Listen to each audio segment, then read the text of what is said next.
नमस्कार, आप देख रहे हैं उत्तराखंड प्राइम। मैं हूं आपके साथ प्रियंका। मुख्यमंत्री पुष्कर सिंह धामी ने प्रधानमंत्री नरेंद्र मोदी का धन्यवाद किया और कहा कि प्रधानमंत्री की अध्यक्षता में भारत को G20 की अध्यक्षता करने का सौभाग्य प्राप्त हुआ। मुख्यमंत्री ने कहा कि उत्तराखंड में हमें G20 की 3 बैठक करने का सौभाग्य मिला और उत्तराखंड में तीनों बैठकें होने के साथ ही यहाँ की संस्कृति और विशेषताएं, वो सारी व्यवस्थाएं विश्व के अंदर पहुंचेंगी। साथ ही उन्होंने बताया कि देहरादून से दिल्ली के लिए वंदे भारत एक्सप्रेस ट्रेन की 25 मई से शुरुआत होने जा रही है।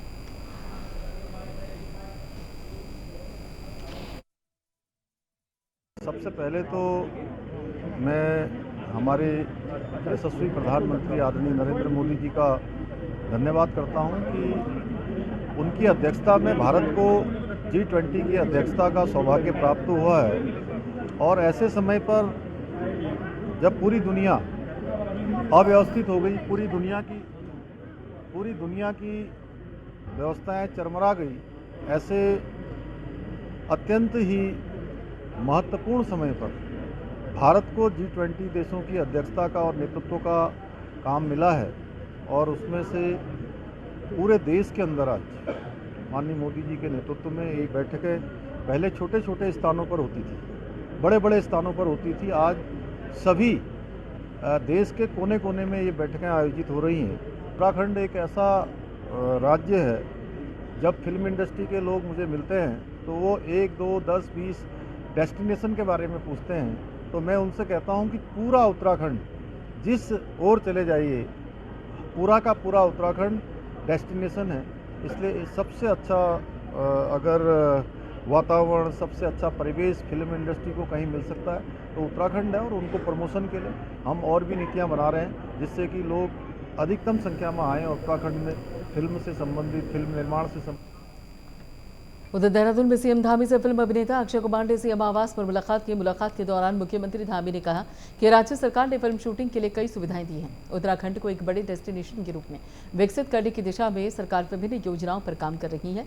सीएम ने कहा कि उत्तराखंड राज्य दिन प्रतिदिन फिल्म इंडस्ट्री के लिए एक नए शूटिंग डेस्टिनेशन के रूप में उभर रहा है। वहीं अभिनेता अक्षय कुमार ने सीएम से कहा कि उन्होंने मंगलवार को श्री केदारनाथ धाम में बाबा केदार के दर्शन किए, जहां पुनर्निर्माण से जुड़े बेहतर काम किए जा रहे हैं। और इसी बाबत आगे की जानकारी देने के लिए पवन दीक्षित हमारे साथ जुड़ चुके हैं। पवन दीक्षित जी, यहाँ पे मुलाकात हुई है सीएम पुष्कर सिंह धामी और अक्षय कुमार की। मुलाकात हुई, बातचीत क्या हुई? क्योंकि बताया चला कि शूटिंग को लेकर, फिल्मों की शूटिंग को लेकर नए डेस्टिनेशन की तलाश है। बिल्कुल प्रीति, कल शाम को मुख्यमंत्री पुष्कर सिंह धामी और मशहूर एक्टर, बॉलीवुड के एक्टर अक्षय कुमार की मुलाकात हुई मुख्यमंत्री आवास पर। मुख्यमंत्री पुष्कर सिंह धामी ने उनका स्वागत किया, पुष्प देकर के उनका स्वागत किया और साल भी उड़ाई। और इसके साथ ही उनके तमाम विषयों पर, विकास के तमाम मुद्दों पर मुख्यमंत्री पुष्कर सिंह धामी और अक्षय कुमार की वार्ता भी हुई है।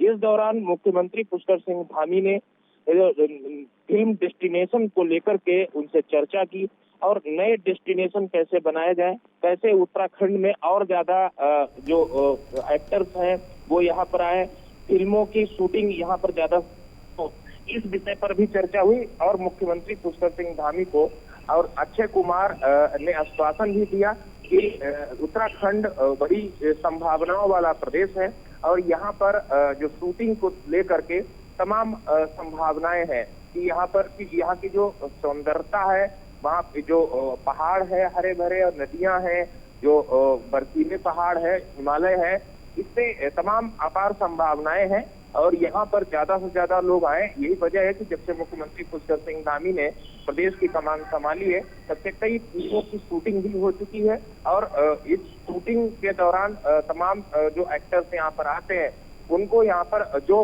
सुविधाएं राज्य सरकार से मिल सकती हैं, उस ओर भी ध्यान दिया गया। कुछ चीजों को लेकर के उन्होंने सुझाव दिए हैं, उस पर मुख्यमंत्री पुष्कर सिंह धामी ने अमल करने की बात कही है।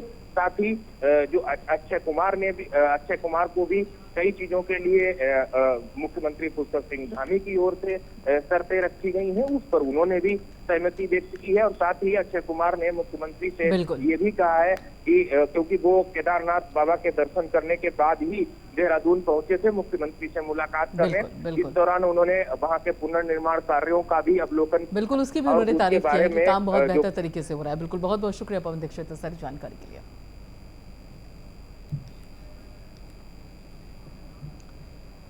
पूर्व मुख्यमंत्री हरीश रावत ने एक बार फिर से गांधी पार्क पर हल्द्वानी में कॉलोनी से हटाए जा रहे लोगों के समर्थन में 1 घंटे का मौन उपवास किया, जिस पर भाजपा के प्रवक्ता विपिन केथोला ने चुटकी लेते हुए कहा कि पूर्व मुख्यमंत्री हरीश रावत धरना एक्सपर्ट है।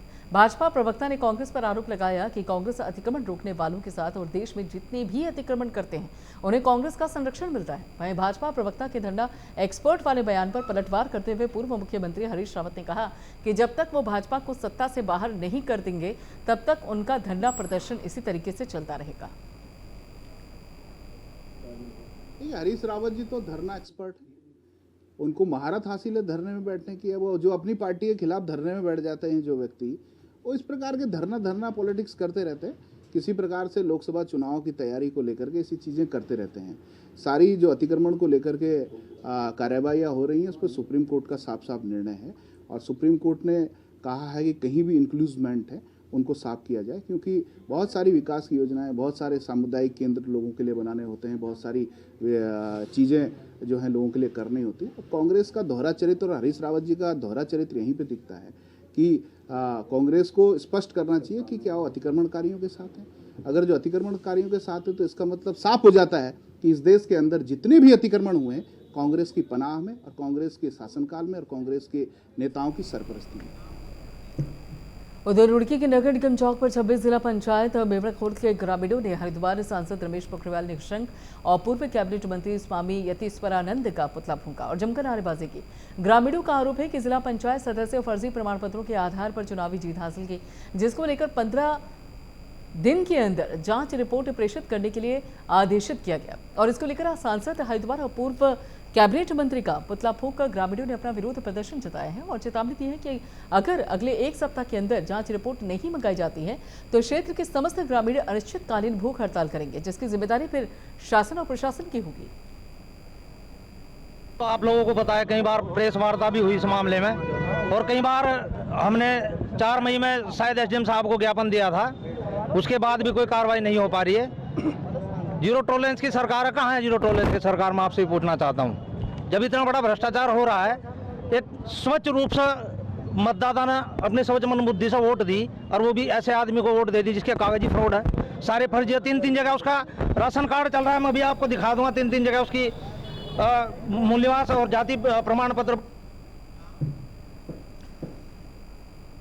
बद्रीनाथ धाम के कपाट खुल चुके हैं। हर रोज 20,000 से अधिक श्रद्धालु बद्रीनाथ धाम पहुंच रहे हैं। खराब मौसम के बावजूद श्रद्धालुओं में जबरदस्त उत्साह देखा जा रहा है।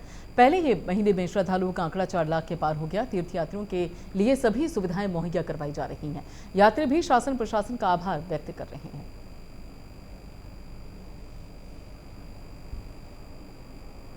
सूरत से आए हैं और हमने आज अच्छे दर्शन किए हैं और हमें व्यवस्था है, जैसे कनेक्टिविटी बहुत बढ़िया लगी। जो रोड यहाँ तक डायरेक्ट हमको दर्शन मंदिर के पास ले जाया जाता है तो बहुत बढ़िया है। रोड कनेक्टिविटी बहुत अच्छी है और बाकी जो डेवलपमेंट हो रहा है वो अभी जो चल रहा है उसके हिसाब से और जो यहाँ पे फोटोग्राफ वगैरह लगे हुए हैं उसके हिसाब से लगता है कि बहुत बढ़िया डेवलपमेंट होगा अगले कुछ सालों में। तो अभी वापस आने की काफ़ी इच्छा रहेगी। पहले तो जय बद्री विशाल, मैं हेमंत मुरादाबाद से आया हूँ और यहाँ की व्यवस्था ठीक है, अच्छी है काफ़ी। लाइक पहले मैं एक बार पहले भी आ चुका हूँ वहाँ से, अभी का बहुत अच्छा है और सरकार से मैं इस चीज़ को लेकर ही बोलूँगा कि सरकार ने बहुत अच्छा किया। जय बद्रीनाथ, मैं जयपुर से हूँ और यहाँ आके मुझे बहुत अच्छा लग रहा है क्योंकि 4 धाम है और यहाँ की व्यवस्था भी काफ़ी अच्छी है। लाइन एकदम प्रॉपर लाइन में सब जा रहे हैं। शादी वगैरह के लिए काफ़ी अच्छी व्यवस्था है, स्नान के लिए अच्छी व्यवस्था है। जय बद्रीनाथ, मैं देवाशीष साहू उड़ीसा से हूँ, जहाँ पर जगन्नाथ जी का धाम है, वहाँ से आया हूँ और व्यवस्था बहुत अच्छा है। गवर्नमेंट का सुविधा बहुत अच्छा है, सब कुछ बहुत अच्छा है और हम बहुत खुश हैं। उत्तराखंड गवर्नमेंट को बहुत बहुत थैंक्स। प्रधानमंत्री श्री नरेंद्र मोदी जी का बहुत बहुत धन्यवाद।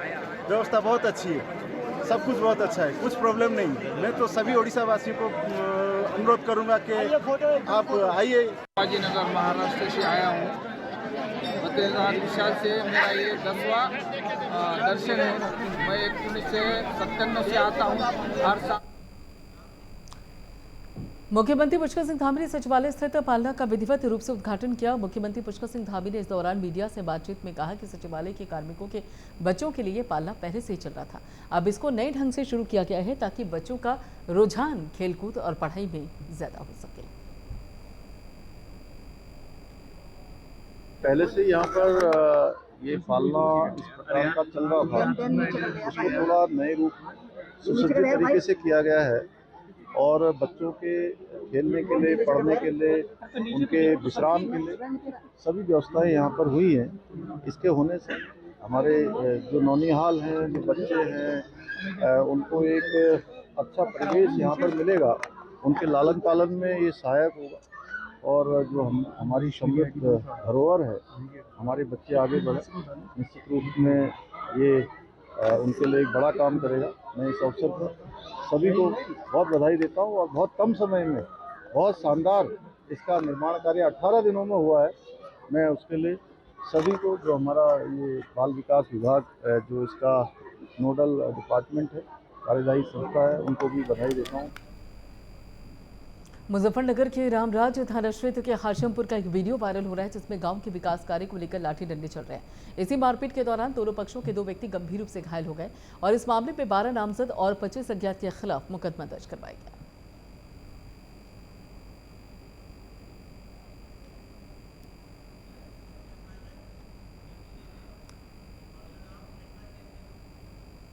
उधर रुड़की के भारत नगर रामपुर रोड पर भारी विरोध के बाद अतिक्रमण हटाओ अभियान प्रशासन ने पुलिस बल की मौजूदगी में चलाया। इस अभियान में न्यायालय के आदेश पर 21 दुकानों को ध्वस्त किया जाना है और इसके साथ ही कुछ मकानों पर भी कार्रवाई की जानी है। दरअसल भारत नगर में रामपुर रोड पर एक भूखंड पर बनी दुकानों का विवाद लंबे समय से कोर्ट में चल रहा था और इस भूखंड सरकार ने बताया करीब 35 वर्ष पूर्व इसका बेनामा अलग अलग लोगों के नाम पर कर दिया गया था। इसके विरोध में स्थानीय जनप्रतिनिधियों की पुलिस और प्रशासन की टीम के साथ नोकझोंक हुई। सरकारी भूमि पर से अतिक्रमण हटाए जाने की जो कार्रवाई लगातार चल रही है, उसी क्रम में नगर निगम की भूमि पर से ये अवैध अतिक्रमण जो हटाया जा रहा है, इसके लिए जो भी आवश्यक पुलिस बल शांति व्यवस्था बनाए रखने के लिए आवश्यक है वो लगाया गया है। मौके पर शांति व्यवस्था कायम है, एहतियातन पुलिस बल तैनात है। देखिए, ये जो अतिक्रमण है ये नगर निगम की भूमि पे है। पूर्व में इसमें काफ़ी समय पहले मुकदमा भी चला था जिसमें नगर निगम के पक्ष में फैसला हुआ था और कागजों में ये ज़मीन नगर निगम के नाम पे है। 2 दिन पूर्व हमने सभी दुकानदारों से इसको खाली करा के कब्जा लिया था। आज इस अतिक्रमण को हटाने का काम चल रहा है। कितनी दुकानें हैं सर ये जो है? ये देखिए 33 शटर हैं जो एक लाइन में है, ये 21 दुकान। देहरादून में पर्यटन कारोबार को बढ़ावा देने के लिए गोवा और उत्तराखंड पर्यटन विभाग के बीच में करार हुआ है और इसके तहत दोनों राज्य पर्यटन बढ़ाने में एक दूसरे की मदद करेंगे। इस मौके पर सीएम धामी ने कहा कि उत्तराखंड में पर्यटन सेक्टर को बढ़ावा देने के लिए 100 नए डेस्टिनेशन तलाशे जा रहे हैं जहां पर होटल कारोबार बढ़ सके। आपको बता दें कि सीएम आवास के मुख्य सेवक सदन सभागार में आयोजित कार्यक्रम में मुख्यमंत्री धामी और गोवा के पर्यटन मंत्री रोहन कोटे की मौजूदगी में ये करार हुआ। उत्तराखंड की ओर से करार पर पर्यटन सचिव कुर्वे और गोवा के निदेशक पर्यटन एस अचिंपका ने साइन किया।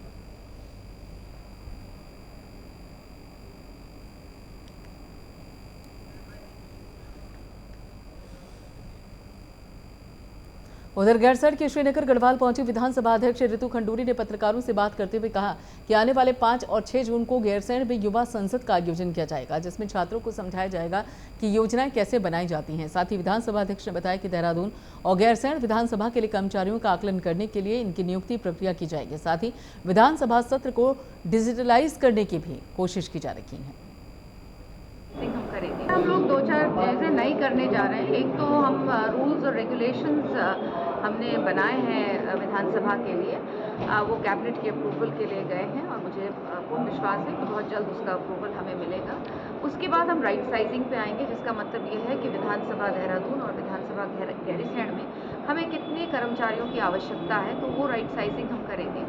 और तीसरी चीज़ जो मैं कर रही हूँ वो हम डिजिटलाइजेशन कर रहे हैं। पहले हम चाहेंगे कि हमारा जो पूरा सत्र जो चलता है वो डिजिटल हो जाए, तो उस पर हम लोग लगे हुए हैं। साथ ही साथ पूरी जितने कागजात हमारे पास 2000 से पड़े हैं जब से उत्तराखंड बना है, सारा डिजिटाइज हो जाए और एक क्लिक पर, एक बटन पर जिसको भी आवश्यकता हो, चाहे वो सवाल जवाब 2000 में किसी ने पूछे हो, चाहे वो याचिका कभी 2012-13 कभी किसी ने लगाई होगी, इस तरह से एक बटन पर वो चीज़ें हमको अवेलेबल हो जाए।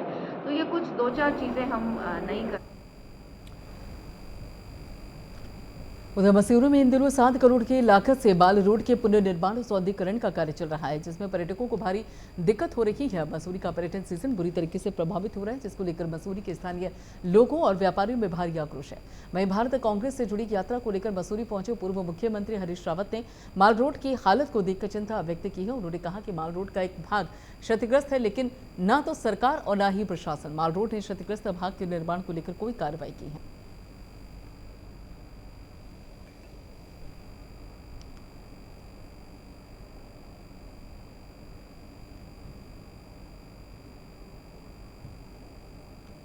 कांग्रेस कार्यकर्ताओं ने बड़ा आक्रोश व्यक्त किया है।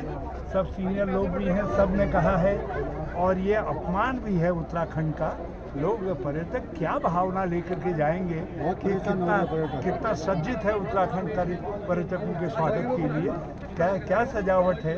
जगह तोड़ रखी है, सारी माल रोड का कबाड़ा कर रखा है। पूरी इमेज खराब हो रही है राज्य की। हम 15 दिन का समय देते हैं, यदि 15 दिन में ठीक नहीं हुआ तो फिर यहाँ पर 9 बजे से रात के 9 बजे तक का धरना आयोजित करेंगे गांधी जी की मूर्ति के साथ। जोशीमठ प्रखंड के सीमांत बॉर्डर क्षेत्र का एकमात्र यहां पर बुरांश कैलाशपुर पुल टूट गया। नीति घाटी क्षेत्र के लोग काफी परेशान हैं। बता दें कि वाइब्रेंट विलेज नीति और अन्य गांव के लोग अपने मूल गांव में पहुंचने के लिए बुरांश में पिछले 2 रातों से सड़क पर खुले आसमान के नीचे रात काटने के लिए मजबूर हैं।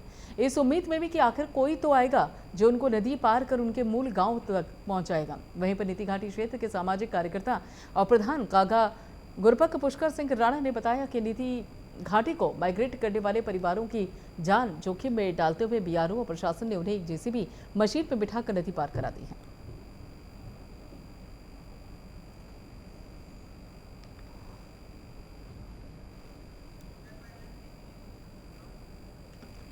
उधर मसूरी के अमल बैंक रोड के निवासी माधव भारद्वाज के आईएएस में चयन होने से मसूरी में खुशी की लहर है।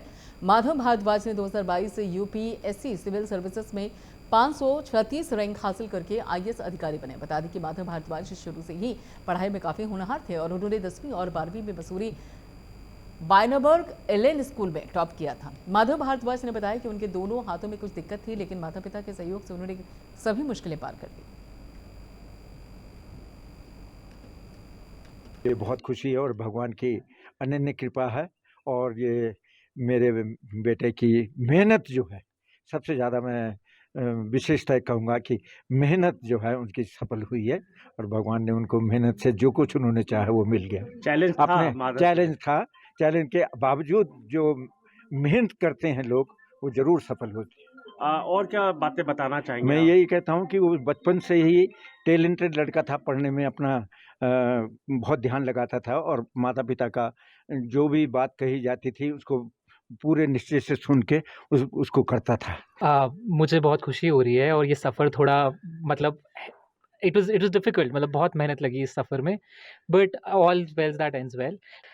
मैंने क्योंकि ये तैयारी अपनी पढ़ाई के साथ और नौकरी के साथ करी थी, पढ़ाई और नौकरी साथ साथ चल रहे थे, तो थोड़ा मेरे लिए हेक्टिक ज़्यादा था। तो जैसे मैं दिन में ऑफिस करता था और उसके बाद मैं रात को कम से कम 6 से 8 घंटे पढ़ाई करता था। उसके बाद मैं वीकेंड्स पे पूरा पढ़ाई करता था। मैं थोड़ी अपनी छुट्टियाँ राशन करके रखता था कि एग्ज़ाम से ही जस्ट पहले मैं वो छुट्टियाँ यूज़ करता था। तो उसके उन दिनों में तो 14-14 घंटे भी मैंने पढ़ाई करी है।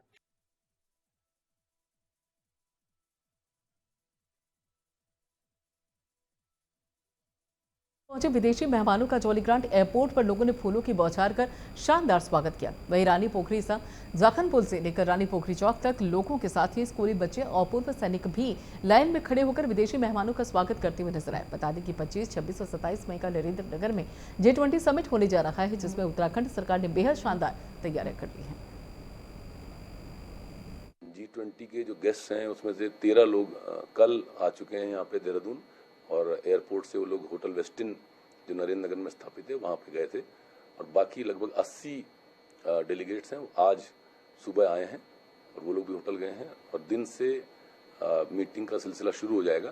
उसमें DOPT जो भारत सरकार का एक विभाग है वो पूरी मीटिंग्स कोऑर्डिनेट कर रहे हैं। शाम को राज्य सरकार की ओर से उनको गंगा आरती के लिए परमार्थ निकेतन ले जाया जा रहा है। वहाँ पे गंगा आरती में वो लोग प्रतिभाग करेंगे। उसके बाद उनका वहीं पर डिनर रखा गया है। वो एक्सक्लूसिव उन्हीं लोगों के लिए प्लान किया गया है, उसमें हम लोगों ने बाहर से गेस्ट नहीं बुलाए हैं।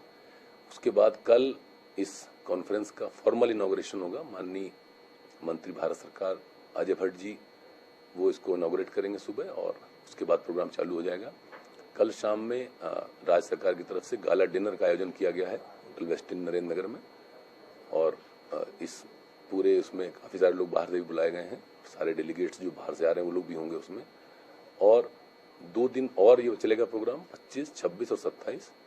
28 तारीख को टिहरी जनपद के एक औड़ी गांव है, उसमें पूरे डेलीगेट्स को ले जाया जा रहा है। वहाँ पे वो लोग पंचायत घर, स्कूल, आंगनवाड़ी सेंटर, बाकी और जो एसएचजीज हैं उनसे मिलेंगे, और जो यहाँ की कार्यप्रणाली है, कैसे काम करते हैं, उसके बारे में वो जानेंगे, समझेंगे। और वहीं पर उनका लंच रखा गया, फिर वहाँ से वो लोग वापस जाएंगे। 28 तारीख को शाम में उनकी चार्टर्ड फ्लाइट है, लगभग 5 बजे शाम को, फिर वहाँ से वो वापस जाएंगे।